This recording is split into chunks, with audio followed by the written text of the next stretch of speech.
Hello friends, welcome to my channel. स्वागत है आप सभी का आज के सेशन में।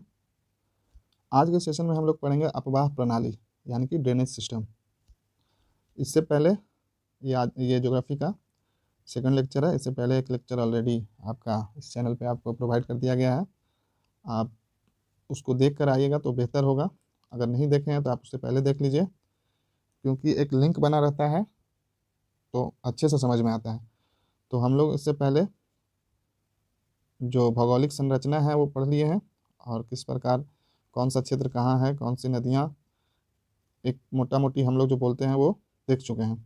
तो आप अच्छा रहेगा कि आप पहला लेक्चर देख लीजिए, फिर आपको ये बेहतर समझ में आएगा। लिंक आपका डिस्क्रिप्शन बॉक्स में दिया हुआ है। तो आइए आज के सेशन को शुरू करते हैं। और हम लोग इस सेशन में क्या क्या पढ़ेंगे, तो इस सेशन में हम लोग पढ़ेंगे नदियाँ, गर्म जलकुंड, जलप्रपात, झील एवं आर्द्र भूमि यानी कि वेटलैंड। तो आइए एक एक करके हम लोग शुरू करते हैं। ये लेक्चर आपको बीपीएससी के लिए है, आगामी बीपीएससी 67। ध्यान रखिएगा, यहाँ पे आपको डिटेल एनालिसिस के साथ सारे फैक्ट्स एंड फिगर्स के साथ आपको यहाँ पे ये सेशन प्रोवाइड कराया जा रहा है। आप इस सेशन पे बने रहिए, और आपको मैं भरोसा दिलाता हूँ आपको इस तरह का इतना डिटेल एनालिसिस आपको यूट्यूब पे और कहीं नहीं मिलेगा। आप एक बार देखिए, आप खुद बताइएगा, आपको खुद लगेगा क्वालिटी कंटेंट है या नहीं। आप कमेंट करके बिल्कुल आप बता सकते हैं। तो आइए शुरू करते हैं। आज हम लोग पढ़ेंगे पहला टॉपिक जो है नदियाँ। अपवाह तंत्र का तात्पर्य वैसे नदी तंत्र से है, ठीक, जिसका निर्माण सतही जलधाराएं, नदी, झील आदि द्वारा ढाल विशेष के अनुसरण करते हुए किया जाता है। तो अब हम लोग जो देखिए, आइए बिहार की अपवाह प्रणाली का आधार जो है आपका गंगा नदी है। गंगा और उसकी सहायक नदियों के प्रवाह ने बिहार के धरातलीय स्वरूप को विकसित करने में महत्वपूर्ण भूमिका निभाई है। बिहार के लगभग 90% धरातलीय स्वरूप का विकास नदियों के अपवाहन के द्वारा हुआ है। तो अब देखिए, इसमें जो बिहार में औसत वार्षिक वर्षा की मात्रा है वो है 1009 मिलीमीटर यानी कि कुल 109 सेंटीमीटर, जिसके कारण राज्य में साल भर बहने वाली नदियों का संजाल बिछा हुआ है। तो यहाँ पे आप देखिए, प्रवाह तंत्र और उद्गम के आधार पर बिहार की नदियों को दो वर्गों में बांटा गया है। एक तो प्रवाह तंत्र, ड्रेनेज उसका बहाव, और दूसरा उद्गम, कहाँ से वो उद्गम हुआ, जनरेट हुआ है। तो पहला जो है इसमें दो भागों में बांटा गया। उसमें पहला आपका हिमालय प्रदेश की नदियाँ, और दूसरा जो है आपका है पठारी प्रायद्वीपीय प्रदेश की नदियाँ। ध्यान रखिएगा। तो अब देखिए यहाँ पे उपयुक्त दोनों वर्ग की नदियाँ मुख्य नदी गंगा में मिल जाती है। जो ये गंगा बीच से जो है आपका जितनी भी नदियाँ इधर से आ रही है उत्तरी भाग से, और जो दक्षिणी भाग से आ रही है, सारी नदियाँ जाके एक तरह से हम लोग बोल सकते हैं गंगा में मिल जाती है। हिमालय प्रदेश की नदियाँ जो हिमालय से निकलकर उत्तरी बिहार के मैदान में प्रवाहित होती हैं, उसे उत्तर मैदान में समानांतर एवं विसर्पाकार प्रवाह प्रणाली का निर्माण करती है, अपने मार्ग में परिवर्तन करती है। यह नदियाँ पूरब से पश्चिम की ओर स्थानांतरित हो रही है। इस स्थानांतरण का मूल कारण पृथ्वी की घूर्णन गति है। ध्यान रखिए, देखिए कितना इंपॉर्टेंट टर्म है। आपको जनरली वन लाइनर बुक में ये सब नहीं मिलेगा। तो जो नहीं मिलेगा आपको मिलेगा, और उसके साथ जो नहीं मिलेगा वो सारे कंटेंट को यहाँ पे आपको दिया जाएगा। तो यहाँ पे देखिए क्या है, किस कारण से जो अभी पूरब से पश्चिम की ओर ये जो नदियां हैं वो शिफ्ट हो रही है। तो इसका स्थानांतरण का मूल कारण है पृथ्वी की घूर्णन। ध्यान रखिएगा, जिसके कारण पश्चिमी तट पर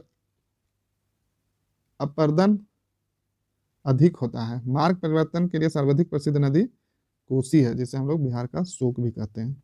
अब देखिए, भौगोलिक दृष्टिकोण से राज्य को 7 नदी क्षेत्रों में बांटा गया है। तो कौन कौन सा है आइए देख लेते हैं। तो देखिए यहाँ पे जो पहला है आपका है घाघरा गंडक, फिर है आपका गंडक बागमती, फिर है आपका बागमती कोसी, फिर है कोसी महानंदा, और फिर है कर्मनासा सोन, और फिर है सोन और पुनपुन, और आखिरी है आपका पुनपुन और सकरी। तो एक बार हम लोग यहाँ पे देखिए, मैप को थोड़ा जूम कर देता हूँ ताकि आप अच्छे से देख पाए। एक तरह से आप देख लीजिए लोकेशन इन नदियों का क्या है। तो ये देखिए आपका बूढ़ी गंडक यहाँ पे हो गया, उसके बाद आपका कोसी है, फिर इधर आपका महानंदा है, गंडक है, गंगा ये हो गया आपका बीच में, ये से सोन हो गया, पुनपुन हो गया, फल्गु हो गया, बागमती हो गया। कुछ नाम जो है आपको यहाँ पे सही से नहीं दिख रहा है, पर कोई बात नहीं, मैं एक एक नदी को मैं डिटेल से बताऊंगा, आपको सारा क्लियर हो जाएगा। तो आइए पहले देखते हैं हम लोग गंगा नदी। गंगा नदी का विस्तार रूप से अध्ययन करते हैं। तो देखिए गंगा नदी बिहार के मध्य भाग से पश्चिम से पूरब की ओर प्रभावित होती है। देखिए ये बिहार है, तो ये यहाँ इस प्रकार से है ऑलमोस्ट बीच से, जो कि ये बक्सर में चौसा के पास सीन करती है, और ऐसे इधर इसका पूरा भाव क्षेत्र है। तो आइए देखिए भारत की सबसे लंबी नदी गंगा की कुल लंबाई कितनी है। तो ये देखिए 2500 किलोमीटर है, जिसमें बिहार में ये इंपॉर्टेंट हो जाता है, आप बिहार का एग्जाम दे रहे हैं तो बिहार के परिप्रेक्ष्य में ये कितना है, तो ये 445 किलोमीटर है जो बिहार में प्रवाहित होती है। कुल 2500 में जो 445 किलोमीटर है वो बिहार में है। इस नदी का बिहार में प्रवाह क्षेत्र, अब देखिए प्रवाह क्षेत्र कितना है, ये तो लेंथ हो गया उसका, अब प्रवाह क्षेत्र 15,165 वर्ग किलोमीटर है। इसका उद्गम स्थल देखिए कहाँ है, ऑरिजिन उत्तराखंड की केदारनाथ की चोटी के उत्तर में स्थित, ध्यान रखिए उत्तराखंड के केदारनाथ चोटी के उत्तर यानी कि उससे भी नॉर्थ गंगोत्री हिमनद का गोमुख है। यह नदी उत्तर प्रदेश से बिहार के बक्सर जिला में देखिए चौसा के पास से प्रवेश करती है। इस क्षेत्र में गंगा, गंडक, सरयू यानी कि घाघरा और कर्मनासा नदी बिहार और उत्तर प्रदेश की सीमा रेखा का निर्धारण करती है। इसमें उत्तर दिशा से बाएं तट पर घाघरा, गंडक, बागमती, बलान, बूढ़ी गंडक, कोसी, महानंदा और कमला नदी आकर मिलती है। जबकि दक्षिण दिशा से दाएं तट से देखिए ये सब नॉर्थ से आने वाली नदियां हैं, आप देखिए साउथ से इधर दक्षिण से कौन कौन जाएगी, तो सोन हो गया, कर्मनासा, पुनपुन, क्यूल आदि नदियां आकर मिलती है। अब है प्रमुख नदियों में सर्वप्रथम बिहार क्षेत्र में गंगा में सोन नदी दानापुर से 10 किलोमीटर पश्चिम में मनेर के पास आकर मिलती है। ये क्वेश्चन आपका अभी से जो ये अभी 66 बीपीएस होने वाला है, आई थिंक 65 या 64 में ये क्वेश्चन पूछा गया था कि सोन नदी गंगा में कहाँ पर आके मिलती है। देखिए तो यहाँ से इसी तरह के आपका प्रश्न बनेंगे, तो आपको डिटेल में पढ़ना ही पड़ेगा, आप जल्दीबाजी नहीं कर सकते, नहीं तो आपको इस तरह के प्रश्न छूट जाएंगे। तो अब आपका यहाँ देखिए कहाँ पे मिलती है, मनेर के पास। अब नेक्स्ट है गंगा नदी बिहार एवं झारखंड के साहेबगंज जिले के साथ सीमा रेखा बनाते हुए बंगाल में प्रवेश करती है। अब देखिए एकमात्र जिला है आपका झारखंड का जो कि है साहेबगंज, जहाँ की गंगा नदी जाती है, ध्यान रखिएगा। पूछ लिया जाएगा कि झारखंड में गंगा नदी है, तो जी बिल्कुल है, साहेबगंज जिले से होकर गुजरती है। कुछ ही पार्ट है, बहुत कम है, बट है, ध्यान रखिएगा। गंगा अपने यात्रा क्रम में बक्सर, देखिए ये भी क्वेश्चन पूछा गया था आपका, आई थिंक ये 65 में था कि आपका ये गंगा जो है कितने जिलों से होकर प्रभावित होती है, ये भी क्वेश्चन पूछा गया। देखिए आपका 2 क्वेश्चन प्रीवियस ईयर का यहाँ से निकल जा रहा है, तो ये देखिए क्रम में दिया गया है। देखिए बक्सर हो गया, तो देखिए 1 हो गया, भोजपुर 2 हो गया, सारण 3 हो गया, पटना 4 हो गया, समस्तीपुर 5 हो गया, बेगूसराय 6 हो गया, खगड़िया 7 हो गया, मुंगेर 8 हो गया, भागलपुर 9 हो गया, कटिहार 10 हो गया। इतने जिलों से होकर गंगा प्रवाहित होती है, ध्यान रखिएगा। कुल कितने हुए, तो 10 जिला। नेक्स्ट है आपका घाघरा सरयू नदी। घाघरा यानी कि सरयू नदी मुख्य रूप से उत्तर प्रदेश में प्रवाहित होने वाली घाघरा नदी का उद्गम स्थल नेपाल में नामिया है। इसकी लंबाई बिहार में कुल 83 किलोमीटर है। यह बिहार और उत्तर प्रदेश की सीमा का निर्धारण करती है। देखिए बिहार और उत्तर प्रदेश का सीमा निर्धारण करती है कौन सा, घाघरा नदी। यह नदी सारण जिले में छपरा के समीप गंगा मिल जाती है। तो देखिए घाघरा अगर पूछ लिया जाए कि कहाँ पे आके मिलती है, तो ये आपका छपरा के समीप में मिल जाती है। इससे ऊपरी भाग में लखनदेई और करनाली के नाम से भी जाना जाता है। तो देखिए पूछ लिया जाए आपसे लखनदेई और करनाली किस नदी का नाम है, तो इसका आप बताइए घाघरा। अब देखिए यहाँ पे जो इम्पोर्टेंट पॉइंट था जो हम लोग अभी पढ़े उसे, भारत की सबसे नदी कौन सी है, तो गंगा है। कितना किलोमीटर, तो 2500 किलोमीटर। इसमें बिहार में कितना है, तो 445। इस नदी का बिहार में प्रवाह क्षेत्र कितना है, तो 15,165। बस ये 3 पॉइंट आप याद रखिए, कुल 2500, बिहार में कितना 445 किलोमीटर और प्रवाह क्षेत्र 15,000। आप 15,165 नहीं तो एटलीस्ट 15,000 ध्यान में रखिए। उसके बाद है आपका गंडक। गंडक नदी के बारे में आइए देख लेते हैं। गंडक नदी 7 धाराओं से मिलने वाली है। देखिए पूछ देगा कितने धाराओं से बनी है, तो 7 धाराओं से। सप्त गंडकी, अब देखिए कौन कौन सी धारा है, तो उसमें है सप्त गंडकी, काली गंडक, नारायणी, शालिग्रामी, सदानीरा। यहाँ पे कुल 1 2 3 4 ही दिए गए हैं, 5। तो इसमें ध्यान रखना है 7 धाराओं से मिला है, जिसमें मेन मेन आपका ये है, जो प्रमुख है उन्हीं का नाम दिया गया है। आदि कई नामों से जाने वाली गंडक नदी की उत्पत्ति, एक्चुअली ये धाराओं का नाम नहीं, इसका ये उपनाम है। उत्पत्ति नेपाल के अन्नपूर्णा श्रेणी के मांगन मोट और कुतांग, ध्यान रखिए ये इंपॉर्टेंट है। कहाँ से इसकी उत्पत्ति होती है गंडक नदी की, तो ये अन्नपूर्णा श्रेणी से।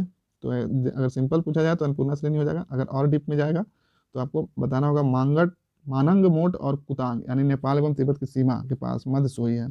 इसकी बिहार में कुल लंबाई कितनी है, तो गंडक नदी की कुल लंबाई कितना है, तो 630 किलोमीटर।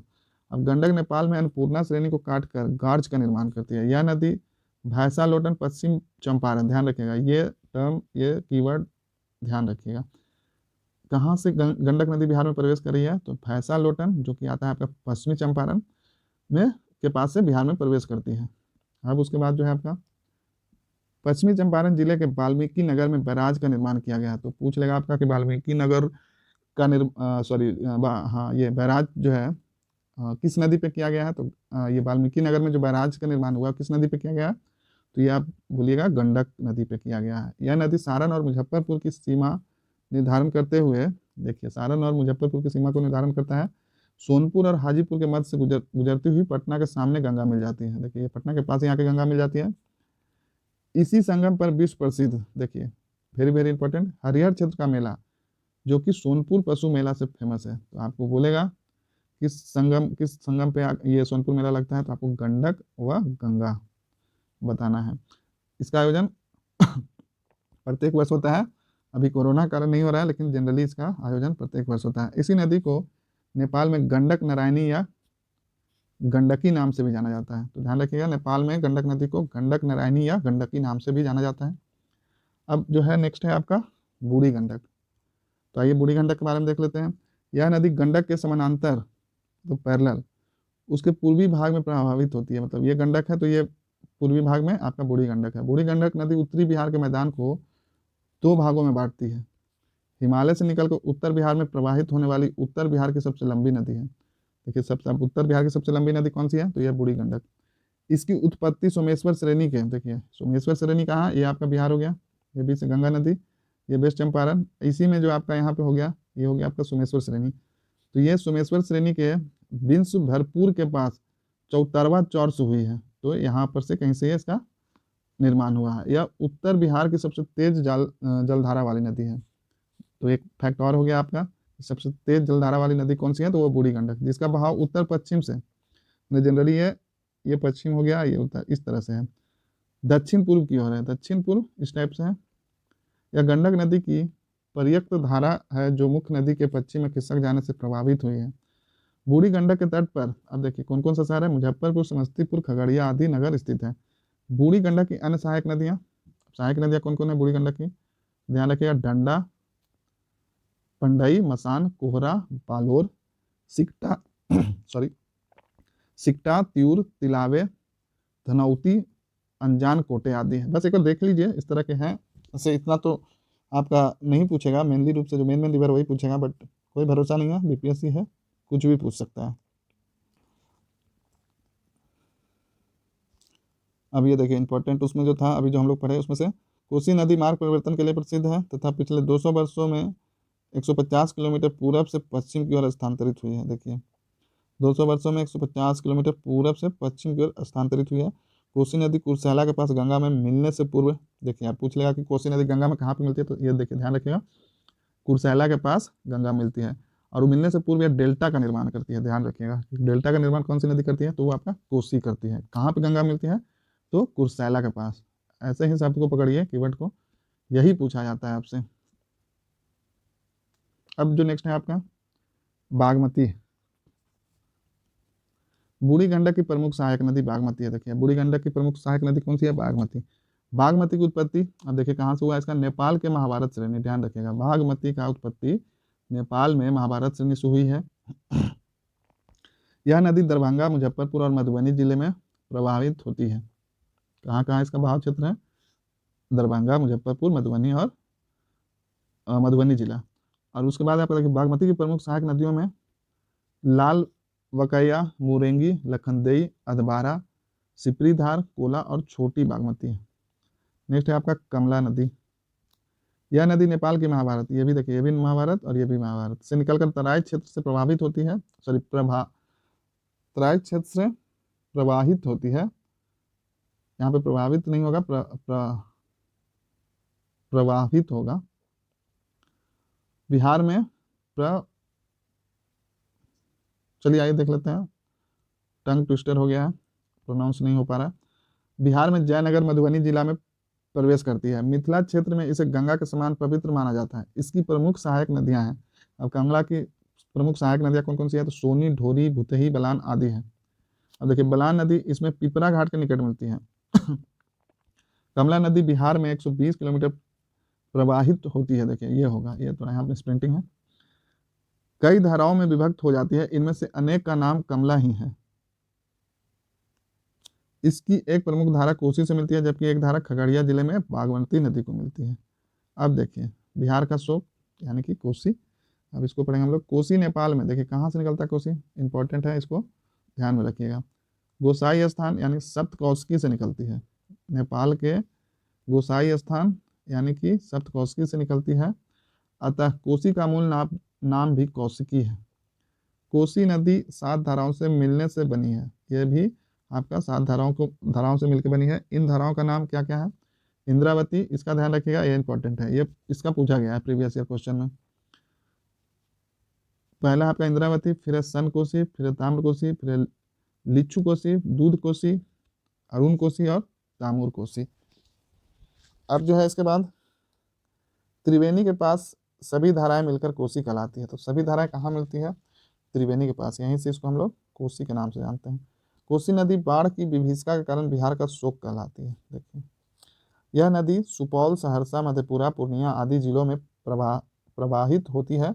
कोसी नदी मार्ग परिवर्तन के लिए प्रसिद्ध है। पिछले 200 वर्षों से 150 किलोमीटर पूर्व से पश्चिम की ओर स्थानांतरित हुई है। कोसी नदी कुर्सेला के पास गंगा में मिलने से पूर्व डेल्टा का निर्माण करती है। नेक्स्ट है आपका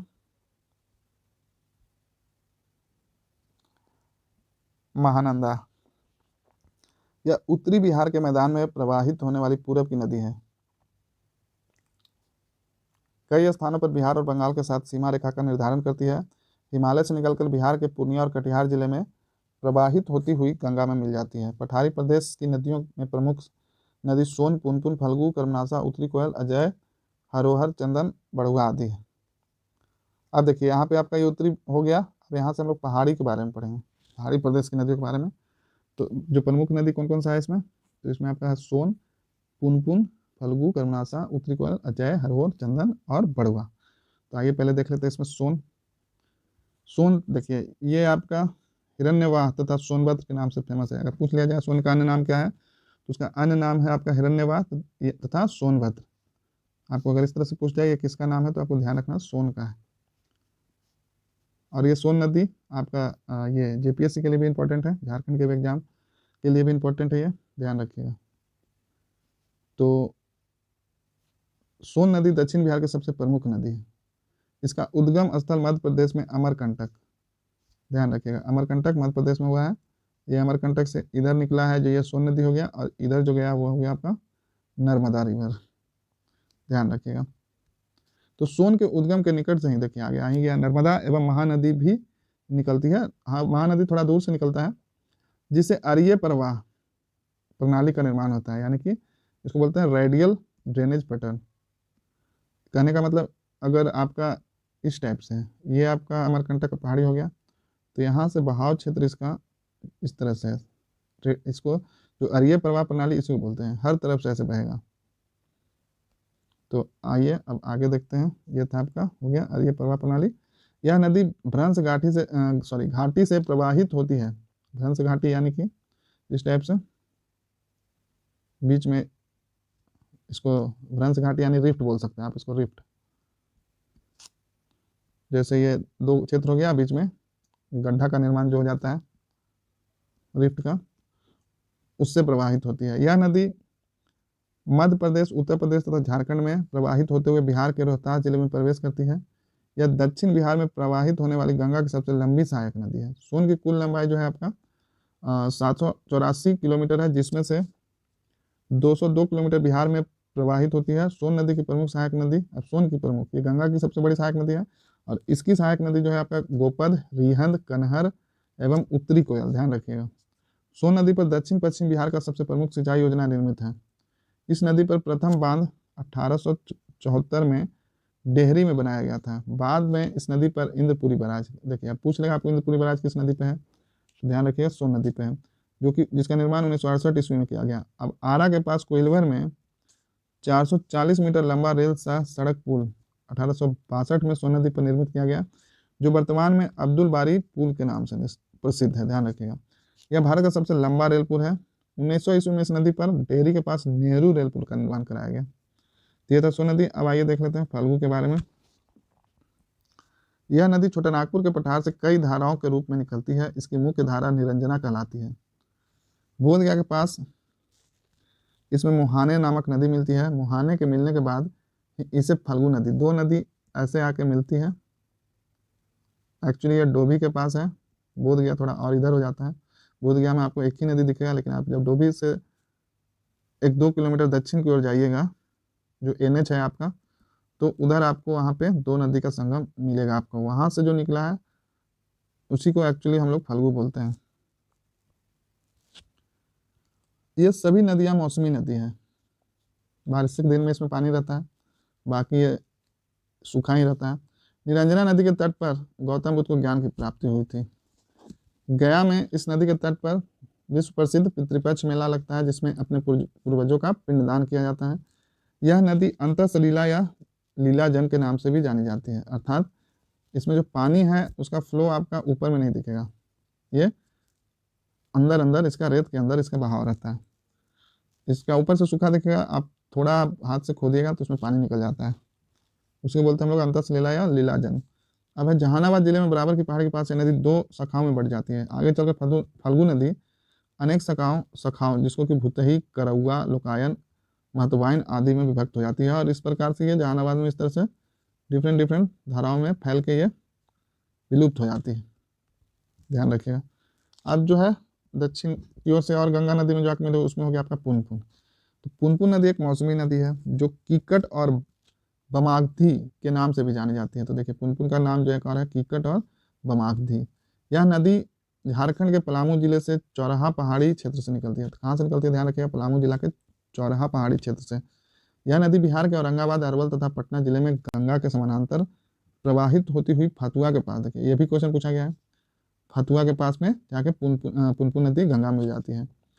अब इसका देखिए दरधा, यमुना, मादर, बिलारो, रामरेखा आदि आद्री, धोबा और मोरहर पुनपुन की प्रमुख नदियां। ये जितने भी नदियां हैं पुनपुन की ये सहायक नदी हैं। अब जो है उसके बाद है आपका अजय नदी। जमुई जिले के दक्षिण में 5 किलोमीटर दूर बटवाड़ से निकलती है। यह नदी बिहार से झारखंड में देवघर जिले में प्रवेश करती है। बिहार से झारखंड में किस जिले से प्रवेश करती है अजय नदी, तो यह देवघर जिले से प्रवेश करती है।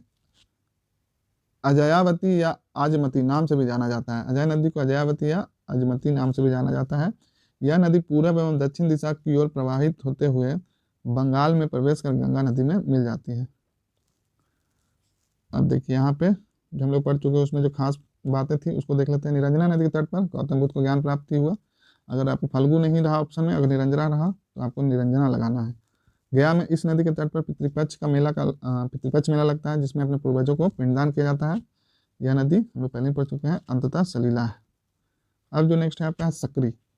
सकरी नदी का उद्गम स्थल झारखंड में छोटानागपुर पठार का उत्तरी भाग, जो कि हजारीबाग के पास है, हजारीबाग पठार। यह नदी बिहार के गया, पटना, नवादा, मुंगेर जिले में प्रवाहित होती हुई गंगा नदी मिल जाती है। इस नदी को सुमागधी के नाम से भी जाना जाता है। ध्यान रखिए, सकरी नदी को हम लोग सुमागधी के नाम से भी जानते हैं। नेक्स्ट है आपका कर्मनाशा। कर्मनाशा का अर्थ होता है कर्म का नाश करने वाला। यह नदी विंध्याचल की पहाड़ियों से सारोदाग कैमूर, ध्यान रखिएगा, मुझे ये इस बार के एग्जाम के लिए खास लग रहा है। तो कहाँ से निकलता है? तो विंध्याचल की पहाड़ियों से सारोदाग कैमूर से निकलकर चौसा के पास गंगा मिल जाती है। कर्मनाशा नदी अब पूछा कहाँ मिलती है गंगा में, तो चौसा के पास, जहाँ से चौसा, जहाँ से गंगा नदी बिहार में प्रवेश कर रही है। हिंदू धार्मिक मान्यता के अनुसार इस नदी को अपवित्र या अशुभ माना जाता है। ध्यान रखिएगा, बिहार में अगर पूछ लिया जाए किस नदी को हमारे हिंदू धर्म के मान्यता के अनुसार अपवित्र माना जाता है, तो इसको किस नदी को अपवित्र माना जाता है? तो ये कर्मनाशा नदी को। अब उसके बाद है आपका चानन नदी। इस नदी को पंचाने भी कहा जाता है। ध्यान रखिएगा, चानन नदी को हम लोग पंचाने भी कहते हैं। इसका मूल नाम पंचानन है, जो अपभ्रंशित होकर चानन कहलाने लगा है। समय के अनुसार इसका नाम बदल गया। यह नदी 5 धाराओं से मिलने से विकसित हुई है, इसलिए इसे पंचानन कहा जाता है। इस नदी की प्रमुख धाराएं पैमार, तिलैया, धरांजे, महाने आदि छोटानागपुर पठार से निकलती है। ये सारी धाराएं राजगीर के पहाड़ के अवरोध के कारण नालंदा जिला के गिरिया के पास एक होकर आगे प्रभावित होती है। अब नेक्स्ट देखिए, आइए देख लेते हैं क्यूल नदी। इसकी उत्पत्ति हजारीबाग के पठार से हुई है। क्यूल नदी कहाँ से निकली है? तो हजारीबाग के पठार से। यह बिहार में जमुई जिला के सत पहाड़ी के पास प्रवेश करती है। आपको पूछा क्यूल नदी कहाँ हजारीबाग से निकली है, बिहार में कहाँ पे प्रवेश करती है? तो जमुई जिला के सत पहाड़ी के पास प्रवेश करती है। इस प्रमुख सहायक नदियां, अब देखिए क्यूल नदी की सहायक नदियां कौन कौन है? बरनर, अंजन, हरोहर या हलाहल आदि लखीसराय जिला के सूर्यगढ़ा के पास गंगा नदी में मिल जाती है। और ये क्यूल नदी लखीसराय जिला के सूर्यगढ़ा, ध्यान रखिएगा, कौन कहाँ से निकल रही है और कहाँ जाके मिल रही है? तो सूर्यगढ़ा के पास जाके गंगा नदी में मिल जा रही है। नेक्स्ट आपका बिहार की नदियों की लंबाई तथा जलग्रहण क्षेत्र। अब एक हम लोग देख लेते हैं जितनी भी नदियां हैं उसका लंबाई। तो आप देखिए गंगा नदी का है, जो इंपॉर्टेंट होगा हम लोग उसी को देखेंगे। तो गंगा नदी का है कुल लंबाई आपका 2510 किलोमीटर। बिहार में इसकी लंबाई है 445 और जल ग्रहण क्षेत्र है 15,165। दूसरी नदी उसके बाद गंडक, इसका कुल लंबाई है 630। बिहार में लंबाई है 260 और इसका जल ग्रहण क्षेत्र है 4,188 किलोमीटर। नेक्स्ट है आपका घाघरा, कुल लंबाई है 1080। बिहार में लंबाई आपका 83 किलोमीटर और जल ग्रहण क्षेत्र है आपका 2,995 किलोमीटर वर्ग किलोमीटर। अब उसके बाद आपका बूढ़ी गंडक, इसकी कुल लंबाई देखिए कितनी है बूढ़ी गंडक की? कुल लंबाई है 320 और ये बिहार में टोटल, ये बिहार में, क्योंकि देखिए आपका पहले मैंने बोला था सोमेश्वर रेंज से निकलता है ये, तो इसकी कुल लंबाई जितनी है वो सारी बिहार में ही है। अब बिहार में जल ग्रहण क्षेत्र जिसका 9,601 किलोमीटर। नेक्स्ट है आपका बागमती रिवर, कुल लंबाई आपका है इसका 597। बिहार में लंबाई आपका 394 किलोमीटर। बिहार में जलग्रहण क्षेत्र है इसका 6500 किलोमीटर। नेक्स्ट है आपका कमला रिवर। कमला रिवर की कुल लंबाई है 328 और बिहार में लंबाई है 120। और ये सब प्रमुख रिवर नहीं है तो इसका आप ये मत याद कीजिए, आप मुख्यतः ये देख लीजिए और बिहार में कितना है। फिर आपका है नदी कोसी, कोसी का देख लीजिए, ये इंपॉर्टेंट है। तो कोसी का जो कुल लंबाई है वो 720 है, जिसमें से बिहार में लंबाई आपका 260 किलोमीटर। ध्यान रखिएगा, ये इंपॉर्टेंट है। टोटल लंबाई है 720 और बिहार में इसकी लंबाई है 260 किलोमीटर। और उसके बाद है आपका महानंदा, इसका जलग्रहण क्षेत्र 11,410 किलोमीटर। उसके बाद आपका महानंदा, कुल लंबाई है आपका 360। बिहार में इसकी लंबाई है 376 किलोमीटर। उसके बाद जो इंपॉर्टेंट है आपका है सोन नदी, कुल लंबाई इसका 780 किलोमीटर। बिहार में लंबाई है 202। फिर है आपका पुनपुन, पुनपुन का कुल लंबाई है 200। ये महत्वपूर्ण नहीं है तो इसका डेटा यहाँ पे नहीं है। फिर है कर्मनाशा, कुल लंबाई 192, इसका भी नहीं है। फिर आपका बिहार ये फल्गु, इसका कुल लंबाई है 235 किलोमीटर। फिर है आपका अजय, जिसका कुल लंबाई है 288। अब देखिए बिहार की नदियाँ और उनके उद्गम स्थल एवं संगम मुहाना, ये इंपॉर्टेंट है, एकदम से दिमाग में बैठा लीजिए। तो आइए गंगा नदी, देखिए उद्गम कहाँ से हुआ गंगा नदी का? तो ये हुआ आपका गंगोत्री हिमनद का गोमुख, जो कि उत्तराखंड में है। इसका संगम और मुहाना मतलब ये कहाँ जाके गिर रही है? तो ये बंगाल की खाड़ी में। फिर है आपका गंडक, ध्यान रखिएगा। गंडक का जो उद्गम है आपका अन्नपूर्णा श्रेणी के मानंग मोट और कुतांग के मध्य से, और ये गंगा नदी में कहाँ पे मिल रही है, पटना के पास। फिर आपका घाघरा, इसका उद्गम स्थल है गुरला मंदाता चोटी के पास, नाफा नेपाल में। उसके बाद इसका संगम जो है गंगा नदी में कहाँ मिल रही है, ध्यान रखिएगा, घाघरा नदी की बात हो रहा है, ये आपका छपरा में। नेक्स्ट है आपका बूढ़ी गंडक, और इसका उद्गम स्थल है सोमेश्वर श्रेणी के बिशंभरपुर के पास चौतरवा चौर, और ये आपका मुहाना इसका गंगा नदी में मिल जा रही है, कहाँ, खगड़िया के पास।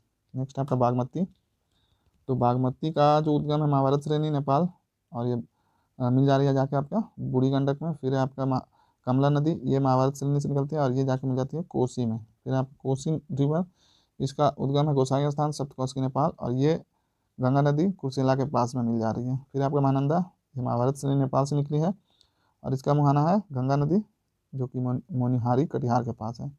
फिर आपका यह सोन, ये इंपॉर्टेंट है, सोन का देखिए उद्गम स्थल जो है अमरकंटक की चोटी है, और इसका मुहाना जो है दानापुर के पास मनेर के बीच गंगा नदी है। फिर पुनपुन है, पुनपुन का है उद्गम स्थल छोटानागपुर पठार, और मुहाना इसका गंगा नदी फतुहा के पास, ध्यान रखिएगा, ये पूछ लिया गया है ये जितने भी प्रश्न हैं।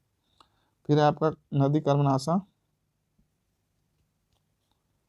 इसका उद्गम स्थल है आपका सारोदाग कैमूर, कर्मनाशा के बारे में ध्यान रखिएगा। फिर इसका मुहाना और संगम है गंगा नदी। फिर फल्गु, ये उत्तरी छोटानागपुर पठार हजारीबाग से निकला, और मुहाना इसका टाल क्षेत्र है, इसका पानी जाके पटना और जहानाबाद वाला क्षेत्र में टाल क्षेत्र में बिखर जाता है। नेक्स्ट है आपका अजय नदी, इसका उद्गम स्थल है बटबाड़, जो कि आपका मुहाना इसका कहाँ है, गंगा, पश्चिम बंगाल में। तो इस प्रकार हम लोग ड्रेनेज सिस्टम जितनी भी नदियाँ थी वो पढ़ लिए। अब बचा आपका गर्म जल कुंड। तो आज के लिए सेशन ये काफ़ी लंबा हो जाएगा, तो इसको इतना ही रहने देते हैं। आप कमेंट करके बताइए आपको ये सेशन कैसा लगा। उम्मीद है आप इस सेशन को एंजॉय किए होंगे। चैनल को सब्सक्राइब कर लीजिए, बेल आइकन को क्लिक करके ऑन कर लीजिए ताकि आपको नेक्स्ट सेशन का नोटिफिकेशन मिले, और साथ में वीडियो को लाइक कीजिए, अपने फ्रेंड सर्कल में शेयर कीजिए, और ज़्यादा से ज़्यादा रिवीजन कीजिए।